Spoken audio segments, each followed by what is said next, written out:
एक छोटे से शहर की बात है। वहां के मेयर एक विशाल घर में रहते थे, लेकिन उनका कोई परिवार नहीं था। वे अकेले ही उस बड़े घर में रहते थे। वे अक्सर अपने घर में बड़ी बड़ी पार्टियों का आयोजन करते थे। उनकी दी हुई पार्टियों में शहर से बड़े बड़े लोग आते थे। कोई भी उनका आमंत्रण ठुकराता नहीं था। इस वजह से मेयर खुश रहते थे। उन्हें लगता था कि उनकी पार्टी में आए हुए लोग उनकी बहुत कद्र करते हैं। वो उनके अपने लोग हैं और जरूरत पड़ने पर वो उनकी मदद के लिए हमेशा तैयार रहेंगे। लेकिन उनके काउंसलर मिस्टर ब्रिग्स का मानना कुछ और ही था। हे मिस्टर ब्रिग्स, देखिए देखिए ये सब लोग हमारी कितनी इज्जत करते हैं। सभी मेरे आमंत्रण पर पार्टी में शामिल हुए हैं। ये सब लोग यहाँ हर बार आते हैं मेरे लिए। आप गलत सोचते हैं मेयर साहब। ये लोग यहाँ आपके लिए नहीं बल्कि सिर्फ पार्टी का मजा लेने आते हैं। मैं जानता हूँ इन सब के जाते ही आप कितना अकेला महसूस करते हैं। वैसे भी आजकल का जमाना अच्छा नहीं है मेयर साहब। आजकल तो अपने अपनों की मदद नहीं करते, ये लोग तो फिर पराये हैं। राजा महेंद्र सिंह के जमाने की बात अलग थी। उस समय इंसान एक दूसरे की मदद के लिए हमेशा तैयार रहता था, आज की तरह नहीं। ऐसा नहीं है मिस्टर ब्रिग्स, कैसी बातें कर रहे हैं। समय के साथ जमाने को बदलना जरूरी है। राजा साहब के जमाने में आज की तरह की आधुनिकता और विकास नहीं था। मेरे ख्याल से तो आज का जमाना कहीं बेहतर है। इस तरह की चर्चा अक्सर उनके बीच होती रहती थी। लेकिन मिस्टर ब्रिग्स की एक बात जो सही थी और मेयर भी मानते थे, वो ये है कि इतने बड़े घर में वो अकेले ही रहते थे। उन्हें अक्सर उनका अकेलापन काटने को दौड़ता था। पार्टी के दौरान भी कुछ ऐसी ही बहस चल रही थी कि दोनों के बीच एक बेरा उनके पास आया। मेयर साहब, आज की पार्टी में मेहमान कुछ ज्यादा ही हैं। हमारे पास सारे बर्तन खत्म हो चुके हैं, गिलास की भी कमी हो रही है। अरे तो यहाँ क्या कर रहा है मेरे पास? जाओ नीचे जाओ, नीचे तलगर से बने कमरे से और बर्तन निकाल लाओ, जल्दी करो। मेहमानों को कोई तकलीफ नहीं होनी चाहिए, समझे तुम? जाओ। जी हुजूर, वहाँ की चाबी आपके पास है। मैं आपसे चाबी लेने आया था। ओहो, ऐसा है, ये लो चाबी। जाओ जल्दी जाओ। ठीक है। मेयर के घर के तलगर का वो हिस्सा बहुत अंधेरे में था। वहाँ कोई जाता नहीं था। उस कमरे में गैर जरूरी सामान ही रखा जाता था। किसी को वहाँ जाने की जरूरत ही नहीं पड़ती थी। लेकिन उस दिन उस कमरे में कोई और भी था। वहाँ थी दो जुड़वा परियां। एक परी का नाम था सोनाली और दूसरी का नाम था मोनाली। उनमें से सोनाली बहुत शरारती थी और मोनाली थोड़ी समझदार। हालांकि मस्ती करना उसे भी पसंद था, लेकिन वो आसपास के लोगों का ध्यान रखती थी। सोनाली को मस्ती में कुछ ध्यान ही नहीं रहता था। वो भी किसी को कोई नुकसान नहीं पहुंचाती थी, लेकिन कई बार उससे ज्यादा मस्ती हो जाने से लोगों को थोड़ी तकलीफ हो जाती थी। उस दिन वो दोनों परियां वहाँ आपस में खेल रही थी। मुझे कुछ नई मस्ती सूझ रही है, मेरे पास एक नया उपाय है। मस्ती? लेकिन पहले ये बताओ, इसमें किसी को कोई नुकसान तो नहीं होगा ना? अरे नहीं नहीं, कोई नुकसान नहीं होगा, बल्कि हम लोगों की मदद करेंगे। अच्छा अच्छा, तो ये बताओ तुम्हारा क्या विचार है? हम अपने आप को जूतों में बदल लेंगे। हाँ, जो भी उन जूतों को पहनेगा और उन्हें पहनकर जो भी इच्छा करेगा, उसकी वो इच्छा पूरी हो जाएगी। सुझाव तो अच्छा है, लेकिन इसमें एक जोखिम है। इंसान अक्सर बेसुध होकर कुछ भी मांग बैठते हैं। उन्हें खुद नहीं पता होता कि उन्हें क्या चाहिए। अरे अरे, ऐसा कुछ नहीं होगा। देखो देखो, कोई अंदर आ रहा है, जल्दी करो। तुरंत वो दोनों परियां बदल गईं, जूतों के जोड़े में। आरामदायक और गर्मी देने वाले वो रबर के जूते टेबल पर आकर बैठ गए। मेयर का बेरा अंदर आया और उसने जरूरत का सामान लिया। उसकी नजर उन जूतों पर पड़ी। अरे इतने आरामदायक जूते हैं, मैं इन्हें यहाँ से अपने लिए ले चलता हूँ। मेरे को कुछ पता भी नहीं चलेगा। वैसे भी ये जूते यहाँ पड़े पड़े सड़ ही रहे हैं ना। जूते लेकर वो बाहर आ गया। उसने जूते बाकी मेहमानों के जूतों के साथ रख दिए। पार्टी खत्म हुई और सभी लोग वहाँ से जाने लगे। सबसे आखिर में मिस्टर ब्रिग्स वहाँ से गए। उन्होंने गलती से अपने जूते छोड़कर वो जादुई जूते पहन लिए। वो जूते पहनकर वो बाहर निकले और अपने घर की तरफ चलने लगे। रास्ते में उनका पैर कीचड़ पे पड़ गया। वो प्रशासन को कोसने लगे। आगे बढ़े तो दोबारा उनका पैर कीचड़ में पड़ गया। ओहो, ये क्या है? जगह जगह गड्ढे। आज का प्रशासन किसी काम का नहीं है। काश मैं किसी तरह राजा महेंद्र सिंह के जमाने में पहुंच जाऊं।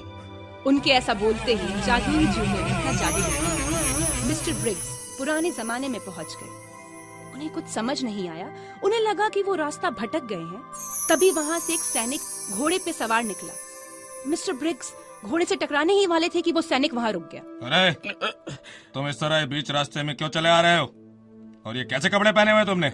देखो, मैं तुम्हारे रास्ते में नहीं आया। तुम ही बीच सड़क पर घोड़ा चला रहे हो और ये पोशाक पहनकर किसी पार्टी में जा रहे हो क्या?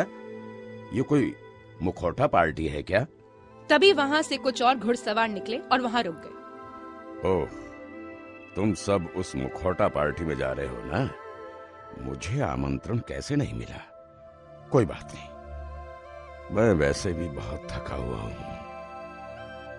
मुखौटा क्या? तुम्हारे अस्त्र शस्त्र कहाँ हैं? युद्ध के समय तुम इस तरह नहीं घूम सकते। और युद्ध लड़ने के लिए किसी को आमंत्रण की जरूरत नहीं। हमें अपने देश को बचाने के लिए अपनी जान की परवाह नहीं करनी चाहिए। विजय हमारी होगी। हाँ, विजय हमारी होगी। चलो इसे अस्त्र शस्त्र पहना दें। हमारे पास इतना समय नहीं है। इसे बस एक तलवार और ढाल दो और ले चलो। तुम अपनी भूमिका को बहुत अच्छे से निभा रहे हो, लेकिन मैं तुम्हारे साथ आना नहीं चाहता। उन्होंने बिना उसकी बात सुने उसे एक घुड़सवार के घोड़े पर बैठा दिया और युद्ध भूमि में ले गए। वहाँ सच में युद्ध होता देख मिस्टर ब्रिग्स को लगा कि शायद वो सचमुच राजा महेंद्र सिंह के जमाने में आ गए हैं। युद्ध शुरू हो गया और मिस्टर ब्रिग्स का बुरा हाल हो गया। वो बेहोश हो गए। दुश्मन देश के सैनिकों ने उन्हें काल कोठरी में डालने का निश्चय किया। मिस्टर ब्रिग्स अपनी जान की भीख मांगने लगे। भगवान के लिए मुझे छोड़ दो, मुझे जाने दो। सैनिक उनके पैर पकड़कर उन्हें खींचने लगे तो उनके जूते उनके पैरों से निकल गए। जूते निकलते ही मिस्टर ब्रिग्स वापस अपनी दुनिया में पहुंच गए। अरे ये मेरे साथ क्या हो रहा है? मिस्टर ब्रिग्स को लगा जैसे वो किसी सपने से उठे हों। उन्हें बहुत अजीब लगा कि वो बीच रास्ते में ही कैसे सो गए। लेकिन उन्हें ये एहसास हुआ कि आज का समय राजा के समय से बहुत अच्छा है। इस जमाने में कोई युद्ध नहीं है और वो सुरक्षित अपने परिवार के पास जा सकते हैं। मैं भी क्या क्या सोचता रहता हूँ। चलो अब घर वापस जाना चाहिए। मिस्टर ब्रिग्स अपने घर चले गए और वो जादुई जूते वहीं पे रह गए। कुछ देर में घर का सारा काम करके वो बहरा बाहर आया और उसने दरवाजे पे देखा कि कचरे का थैला पड़ा हुआ है। उसने वो थैला उठाया और थोड़ा आगे बढ़ा तो उसे वो जूते दिखाई पड़े। अरे ये जूते यहाँ हैं। मैंने तो इन्हें अंदर रखा था। कोई बात नहीं, मैं इन्हें पहन लेता हूँ। मेरे पैर बहुत ठंडे हो रहे हैं। उसने वो जूते पहने और चलने लगा। अचानक वो एक पत्थर से टकराया और कचरे का थैला किसी और के घर के बरामदे में जा गिरा। बहरा उस थैले को निकालने के लिए कोशिश करने लगा, लेकिन वो थैला दूर गिर गया था। अचानक उसने बोला, काश मैं थैले तक पहुंच जाऊं। किसी ने देख लिया तो मुसीबत आ जाएगी। हैं? उसके ऐसा बोलते ही उसका आधा शरीर दरवाजे पे लगी लोहे के ग्रिल के अंदर आ गया और आधा बाहर रह गया। उसका हाथ कचरे के थैले तक पहुंच गया, लेकिन उसका शरीर फंस गया था। उसने फिर मन में सोचा कि काश वो थैला वहाँ होता ही नहीं और थैला वहाँ से गायब हो गया। बहरा डर गया। उसे लगा कि थैले में भूत है। जादुई जूतों ने आपस में बात करना शुरू कर दिया। देखा सोनाली, हमारी वजह से ये इंसान मुसीबत में फंस गया है। अब हम क्या करें? उफ, जब तक ये कोई अक्लमंद वाली इच्छा नहीं मांगेगा तब तक ये मुसीबत से नहीं निकल सकता। हमें जल्दी ही खुद को गायब करना होगा, इससे पहले कि कोई और मुसीबत में फंसे। हाँ, लेकिन हम किसी और के सामने खुद को गायब नहीं कर सकते मोनाली। तभी बैरे ने बोला, काश मैंने ये थैला उठाया ही नहीं होता। ये बोलते ही वो वापस उस जगह पे पहुंच गया जहाँ थैला था। उसके पाँव से जूते भी निकल गए। वो थैला वहाँ छोड़कर चिल्लाते हुए वहाँ से भाग खड़ा हुआ। सोनाली और मोनाली एक दूसरे की तरफ देखकर मन ही मन हंसने लगे। उसके चिल्लाने की आवाज सुनकर वहाँ का चौकीदार वहाँ आ गया। वो इधर उधर देखने लगा कि कौन चिल्लाया था। उफ, मेरी जरा सी आँख क्या लगी, यहाँ तुरंत कुछ गड़बड़ हो गई। पता नहीं कौन चिल्लाया और क्या हुआ है यहाँ। मुझे तो सब ठीक ही लग रहा है। अरे लेकिन ये जूते किसके हैं? जरूर जल्दी में कोई इन्हें यहाँ छोड़ गया है। मैं इन्हें पहन लेता हूँ। अरे वाह, ये कितने आरामदायक और गर्म हैं। चौकीदार वो जूते पहन के वहाँ से चला गया। वो पेड़ के नीचे बैठकर मेयर को खिड़की से देखने लगा और अपने ख्यालों में खो गया। वो मन ही मन सोचने लगा, अरे वाह, मेयर साहब की जिंदगी कितनी बढ़िया है। उन्हें मेरी तरह सर्दियों में सारी रात इस तरह बैठना नहीं पड़ता। उनका बड़ा घर, नौकर चाकर, सारा आराम। कितना अच्छा होता अगर मैं भी मेयर की तरह अमीर होता। काश मैं उनसे अपनी जगह बदल सकता। बस फिर क्या था, सोनाली और मोनाली का जादू चल गया। चौकीदार मेयर बन गया और मेयर बन गए चौकीदार। चौकीदार अपने आप को मेयर के रूप में देखकर बहुत खुश हुआ। उसे वो सारा ऐशो आराम बहुत पसंद आया। कुछ दिन उसने बहुत मजे से निकाले, लेकिन 3-4 दिन में ही वो उस ऐशो आराम से ऊब गया। उसे उसके परिवार के पास जाना था, लेकिन मेयर की जिंदगी में तो कोई नहीं था। उसने खिड़की में से मेयर को देखा, जो अब चौकीदार की भूमिका में था। उफ, ये जिंदगी भी कोई जिंदगी है? सिर्फ ऐशो आराम से खुशियां नहीं मिलती। मुझे मेरे परिवार की याद आ रही है। मैं अकेले अपना सारा जीवन नहीं बिताना चाहता। वो चौकीदार मुझसे कहीं ज्यादा खुश है। उसके पास परिवार है। काश मैं उससे अपनी जगह बदल सकता। और पलक झपकते ही चौकीदार वापस उसी पेड़ के नीचे आ गया। उसे भी ऐसा ही लगा जैसे उसने कोई सपना देखा। उसे समझ आया कि उसकी छोटी मोटी जिंदगी ही बहुत अच्छी है। तभी आकाश में उसे एक टूटता तारा दिखाई दिया। वाह, टूटता तारा! काश मैं उसे अपने शरीर से निकलकर चांद पर से देख। नहीं। अरे ये इसने क्या मांग लिया? अब हम कुछ नहीं कर सकते। तभी एक शक्ति ने उसकी आत्मा को खींचा और वो वहां से उड़ गया। वो उड़ता गया और उड़ता ही गया और वो जल्दी ही चांद पे पहुंच गया। वहां से उसने तारों को देखा। पृथ्वी उसके सामने एक बहुत बड़े गेंद की तरह थी। वो डर गया। वो सोचने लगा कि शायद वो अब अपने परिवार के पास वापस कभी नहीं जा सकेगा। उधर धरती पर पड़े उसके शरीर को मेयर ने देखा तो वो उसे अस्पताल ले गया। अस्पताल में किसी भी डॉक्टर को समझ नहीं आ रहा था कि उसे हुआ क्या है। अरे कुछ ही देर पहले तो ये हष्ट पुष्ट था, अचानक इसे क्या हो गया डॉक्टर साहब? हाँ, मुझे भी कुछ समझ नहीं आ रहा है। कुछ परीक्षण करके देखने होंगे। अरे नर्स, तुमने मरीज के जूते भी नहीं निकाले हैं? इसके जूते निकालो। जी। नर्स चौकीदार के जूते निकालने लगी, लेकिन उसके जूते निकल ही नहीं रहे थे। मेयर ने उसके साथ उसकी मदद करी और किसी तरह वो जूते उसके पैरों से निकले।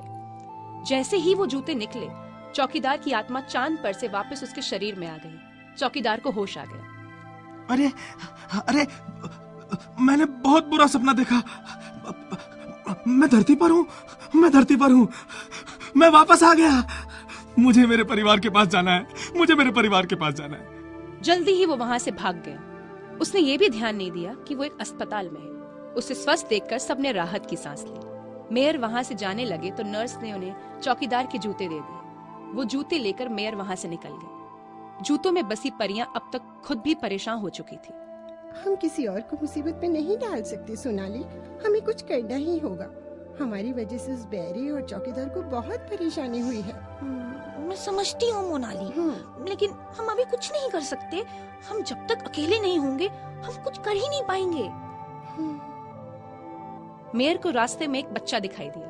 वो अकेला सड़क के किनारे बैठा हुआ था। मेयर उस बच्चे के पास गए। वो ठंड से ठिठुर रहा था। अरे बच्चे, तुम यहाँ अकेले क्यों बैठे हो? तुम्हें ठंड लग रही होगी।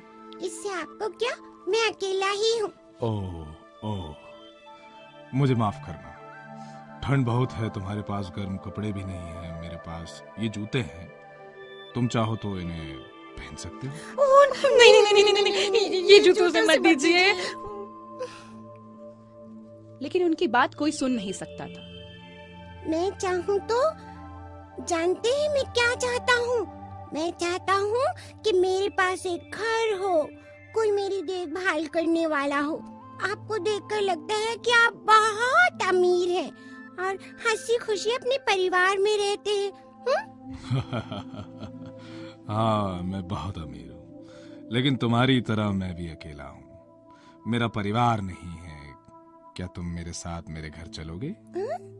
मैं तुम्हारी देखभाल करूंगा, तुम्हें अपने बेटे की तरह पालूंगा। मेरा घर भी तुम्हारी बदमाशियों से खुशहाल हो जाएगा। क्या सच में आप मुझे अपनाएंगे? हाँ हाँ हाँ, बहुत खुशी से। चलो चलो, ये जूते मैं यहीं छोड़ देता हूँ। वैसे भी तुम्हारे पैरों के लिए ये बहुत बड़े हैं। मैं तुम्हें नए जूते और ढेर सारे कपड़े दिलाऊंगा। चलो चलो चलो चलो। मेयर और बच्चा खुशी खुशी घर चले गए। उन्होंने वो जूते वहीं छोड़ दिए। यही मौका था सोनाली और मोनाली के पास। आसपास कोई नहीं था और तुरंत वो दोनों अपना रूप बदलकर वापस परी बन गए। चलो, हमारी वजह से किसी का तो अच्छा हुआ मोनाली। हाँ, लेकिन जब हमने एक इंसान को चांद पर भेज दिया तब। सच है, मुझे कुछ भी करने से पहले और सोचना चाहिए। और मुझे एक बात और समझ में आ गई आज, इंसानों को खुश रहने के लिए किसी जादू की जरूरत नहीं है। सही कहती हो, उन्हें जरूरत तो बस एक दूसरे की है। चलो, अब हम भी वापस अपने परीलोक में चलते हैं। चलो।